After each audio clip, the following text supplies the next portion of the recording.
done too much. Oh, thank you, Jesus. He's done too much.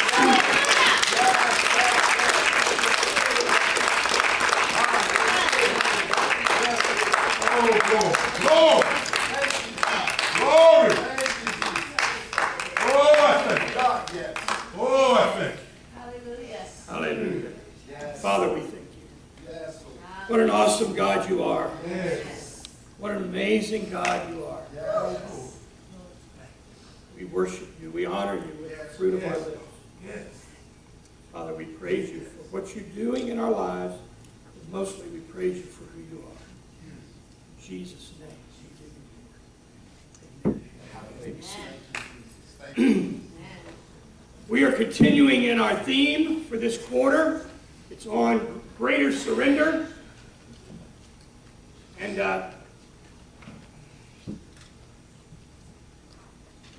the title of my sermon is called Freedom Through Surrender. And that's a picture of a prison door. And you're going to see why that's up there. The whole concept of surrendering in order to gain freedom is counterintuitive. What I mean by that is it doesn't make sense from a logical standpoint. When we surrender, when you think about like an enemy surrenders to a conquering army, it means they have now become submissive to that and they have lost their freedom. And yet, the Word is very clear to us that God has called us to surrender to Him completely in order for us to have true freedom. But if Jesus' teachings were anything, they were lessons in counterintuitiveness. I mean, when we read in Matthew 20:16 these words, the last will be first and the first last. What? What? If you're last, how can you be first? If you're first, how can you be last? Doesn't make sense. And in Matthew 10:39, he says this, whoever finds his life will lose it. And whoever loses his life for my sake will find it. What? Mind blown. The Apostle Paul continued in this theme. In the same tradition, he writes in 1 Corinthians 1:27, but God chose what is foolish in the world to shame the wise. God chose what is weak in the world to shame the strong. You see, here's the problem. We live in a land of great freedom, great opportunity. You have the freedom as an adult, now maybe not as a teenager, but as an adult, you have the freedom to do virtually anything you want to do within the confines of the law, and even then, if you can get away with it, outside the confines of the law. And many people do, and they say, nobody's going to put me in a box, nobody's going to bind me, I'm going to do what I want to do, and so that you begin engaging in all of this activity that ultimately you find yourself in bondage to. Hallelujah. Come on. And you say, no, I'm not in bondage because I chose to do this, I'm free to do this, but I have to keep coming back and doing it again and again and again because what happened? I have placed myself into bondage because of this addiction that I have. Maybe it's to alcohol or to drugs. Maybe it's to pornography. Maybe it's to any number of things that people get involved in, exercising their freedom, and in the process find themselves totally and completely in bondage. Yes, say that. So it seems a little ridiculous to someone to say if you want to be truly free, you need to surrender everything you have and everything you are to God, and then and only then will you experience true freedom. What? What? Are you serious? That's completely opposite. That doesn't even make sense. That does not compute.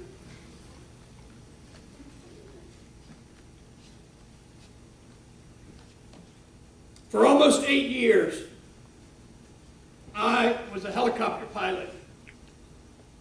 I flew for the Army, and I flew later with petroleum helicopters offshore. I logged over 2,300 hours of flight time. I pulled out a calculator yesterday and did the math on that. And if I were to take off and fly continuously for 2,300 hours, I would fly a little over 95 straight days without landing. Now, physically, that's not possible. There's nobody that could do that. You have to take bathroom breaks, okay? You have to get fuel. You can't just keep flying and keep flying and keep flying. In fact, I did this over an 8-year period, so when you spread it out over 8 years, then it's not so much. An hour and a half, 2 hours a day, some days not at all. But the point is that I flew a lot of hours, and during that time I became quite proficient at flying helicopters. And flying became second nature to me. It was very much like you. If you're driving a car and somebody pulls out in front of you, you don't have to stop and think to yourself, okay, what do? Let's see, I have to take my foot off of the gas, and I have to apply pressure to the brake in order to stop this car before I smash into that vehicle that's in front of me. You just do it automatically. It becomes second nature to you. And that's the way it was with me flying. I had lots of times when I was flying with people less proficient than me, and they got themselves into a little bit of trouble, and I had to quickly take the controls to stop a disaster from taking place. Because in this type of an aircraft, and flying at the altitudes that we flew in the military, you don't have a lot of response time when a mistake is made, and if you don't make the corrective action almost immediately, then you're going to crash and you're going to burn. And that is the reality. Something I learned a long time ago, early on in my flying career, was that takeoffs are optional. You don't have to take off. If the weather's bad, if the situation isn't exactly right, you don't have to take off. Takeoffs are optional. Landings are mandatory. You can't choose, no, I'm just not going to land today. I think I'll wait till next week sometime and land. No, if you take off, guess what? You've got to land. So you make sure you don't get into a bad situation before you take off that's going to force you to have to make a tough decision. And you're thinking to yourself, what has that got to do with this? I'm glad you asked. But before we answer that question, I want you to watch a short video.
you see the connection?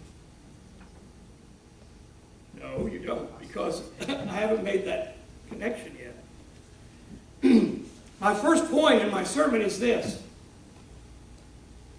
You need to get out of the cockpit and get in the back. Now, just bear with me. It's going to come. I promise you it's going to come. You see, I was quite good at flying helicopters, but then God said to me, I want you to go do something else, something completely different than flying helicopters. I want you to get out of the military. I want you to get out of this business of flying helicopters, and I want you to go do ministry full time. And so there came a day, even though I was good at what I was doing, and even though I felt like I was very proficient in the job that I was doing with the military, there came a day when I said goodbye to flying. That day came, and I flew my last flight, and then I walked away, never to fly again. But I was back in the Army again after seminary as a chaplain, and I found myself in combat, and guess what I had to do? I was the chaplain for an aviation brigade, and guess what I had to do? I had to ride in the back of a helicopter. Now, can I just say to you that there's a difference between flying a helicopter and riding in the back of a helicopter, okay, besides the location where you happen to be sitting. The difference is that when you're flying the helicopter, you are controlling where that helicopter goes, how high it goes, the direction that it goes, where you turn, where you stop, where you land. But when you sit in the back of the helicopter, guess what? You no longer have any control over that aircraft. And I, knowing what I knew and my proficiency level, it scared me to death every time I climbed in the back seat of the helicopter and let somebody else fly the aircraft, because I knew all of the things that could go wrong in that aircraft. And all my job was to sit back and enjoy the ride, but I never enjoyed the ride. Never enjoyed the ride, because at best, I was putting my life in the hands of these two pilots who were less proficient than I was, who had less flight time than I had. And the worst case scenario was I'm sitting here knowing about all the possible things that could go wrong in this aircraft, and I'm imagining all of these scenarios in my mind of all the different ways this aircraft could crash and burn. And I never enjoyed riding in the back of a helicopter. I loved flying helicopters. I never enjoyed riding in the back of a helicopter.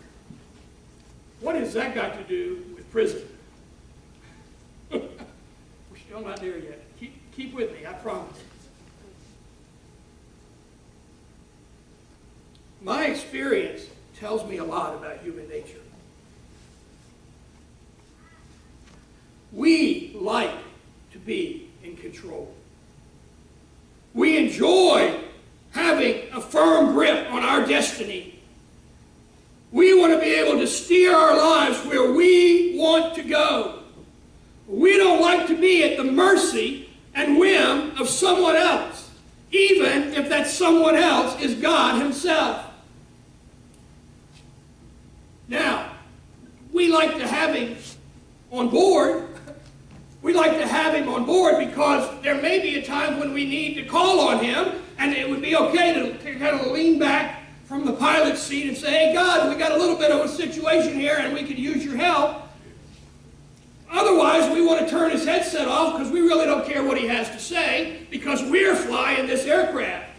Okay? Now, I flew the aircraft for 8 years.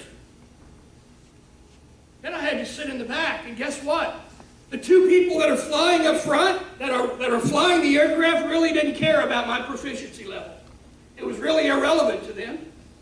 Oh, that's nice. That's nice, chaplain, that you've got all those hours, back in the day. War stories, Sit in the back, and we'll get you where you need to go.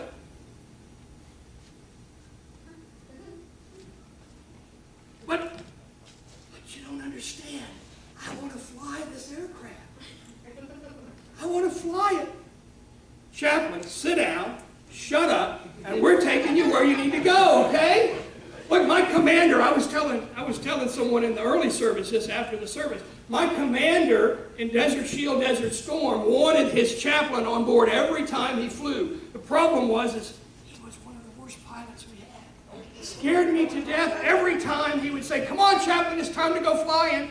Sir, I really, church service, something. But no, I had to go because, he was the commander and I had to do what he said to do. But I had to ride in the back and I'm thinking the whole time, oh God, please don't let us crash. Please don't let us burn. But you see, we like to have God on board. I was the representative of God. He liked to have God on board just in case, He didn't have a lucky rabbit's foot nearby that he could rub, And so we do the same thing with God. We don't want God to be in control, but we like to have Him around just in case we need something, in case we get sick or in case, one of our family members has a problem, then we can call Him and say, hey, God, what do you think we should do about this? Otherwise, we want you to sit there and shut up and just let us do what we're going to do. We don't need Him along for the ride. What we need is for Him to be flying the thing. For years I said, if God is your co-pilot, switch seats. I'm going to amend that today. Officially today, I'm going to amend that. Because I don't want to be in either one of the seats up front, because even if I'm the co-pilot, I have some input as to where that aircraft is going to go. I have some ability to control that at least some of the time. What I need to learn to do as a Christian is to let God control where the aircraft is going to go and let me sit in the back and keep my mouth shut and let God do what only God can do. And brothers and sisters, He is a way better pilot than you'll ever be to fly this aircraft called life for you. Point number 2 is surrendering to God is not easy, but it is absolutely necessary. You see, when we surrender everything to God, what we're saying is this: God, I want you to be in control of my life. I want to go where you want me to go, and I want to do what you want me to do. I want you to move from the back section of the aircraft where I've tucked you away for all these years, and I want you to fly the thing. Listen, I began talking about a scenario where people find themselves in bondage because they've exercised their freedom to an extreme where now they find themselves in chains.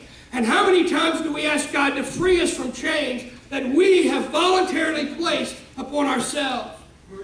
You see, God wants us to experience true freedom, but when God calls us out of our bondage, instead of the door opening and us walking out of it, we say, God, I really can't do it. I really can't turn it over to you.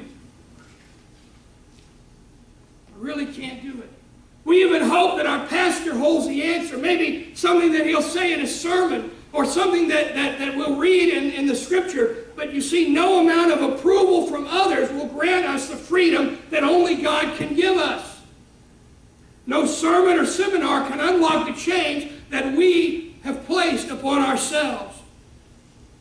Point number 3 is this: the key to freedom is only found in surrendering completely and totally to God. How many of you in here are familiar with Alcoholics Anonymous? Some of you maybe more than others, intimately aware maybe more than others. Well, you know what? I did some checking. I've never been a part of that program, but I checked, and nowhere in Alcoholics Anonymous 12-step plan do you find a step that says, try really hard not to drink. It's not there. It's not in there. Neither is this one. Okay, you must decide that you're never going to drink again. Is that a step that's in the 12-step plan? No, it's not. You know why it's not? It's because this is one of the most powerful tools used to combat the most powerful addiction in the world, but they never ask people to stop doing what they absolutely must stop to do if they're going to be free of the bondage of alcohol. Why don't they just ask them to stop? Nancy Reagan said a long time ago, just say no. They don't try to mobilize someone's will to overcome and to defeat the addiction of alcohol, because they've tried that on their own, and it doesn't work. What they have to do instead, and what they teach you there to do instead, is to surrender your will. to a higher power, to God. That's it. If you want to experience freedom from the thing that has you in bondage, you have to surrender totally and completely to God. Get yourself out of the cockpit and let God fly the thing. You see, after I'd already surrendered flying helicopters, when I got into an aircraft, the new crew, like I said, really wasn't interested in what I had to say. They really didn't want to hear what I had to say. But you know, we do this with God all the time. We say, God, I want you to be in control of my life. And then God's there, and He's flying us, and we say, hey, God, maybe you need to climb a little higher. You're not at the right altitude. You need to go, and you need to turn left here. You need to go that. What is God going to say to you? He's going to say, sit down and shut up. Get in the back of the aircraft. I'm trying to fly this thing. Let me do my job. Because guess what, folks? God can do it way better than you or I can do it. We've got to learn to surrender to Him. Flying the helicopter was the pilot's job, and I was no longer a pilot, so it wasn't my business. They could care less about my proficiency or what I knew or what I didn't know. They were the ones flying the aircraft, and I had to just sit and let them take me where I needed to go. The same is true with us and God. He's not interested in all of your accomplishments and all of your experience, as if you're God's gift to Himself. Instead, what He wants you to do is sit in the back and let Him take you where you need to go. Let Him take you out of the middle of your chaos and let Him create something beautiful in you. But in order to do that, you've got to let go of the controls and let God take the controls. That involves surrender. Listen, again, I started out by saying God is counterintuitive. The Apostle Paul understood this. In 2 Corinthians 12, verses 9 and 10, it says this. Talking about a conversation he had with God. He said, God said to me, my grace is sufficient for you. And listen to this. Again, counterintuitive, completely doesn't make sense in the human mind. He says this, for my power is made perfect in weakness. Power, strength, strong is made perfect in weakness. And Paul says this in this declaration in the next verse. Therefore I will boast all the more gladly of my weaknesses, so that the power of Christ may rest upon me. And in verse 10 he says this, for the sake of Christ then, I am content with weaknesses, with insults, with hardships, with persecutions and calamities. And here's his closing argument. For when I am weak, then I am strong. Listen. God He has a perfect plan for your life. When we flew helicopter, we had to file a flight plan. We had to tell Him where we were going, what time we expected to get there, and when we would be coming back. Well, listen, God's already filled out the flight plan for your life. But you see, instead of getting in the back, when He says get on board, we want to climb in the front. We say, no, God, I know where I need to go. I know what I need to do. I don't need your input on this. That's the dumbest thing you could ever do, is to tell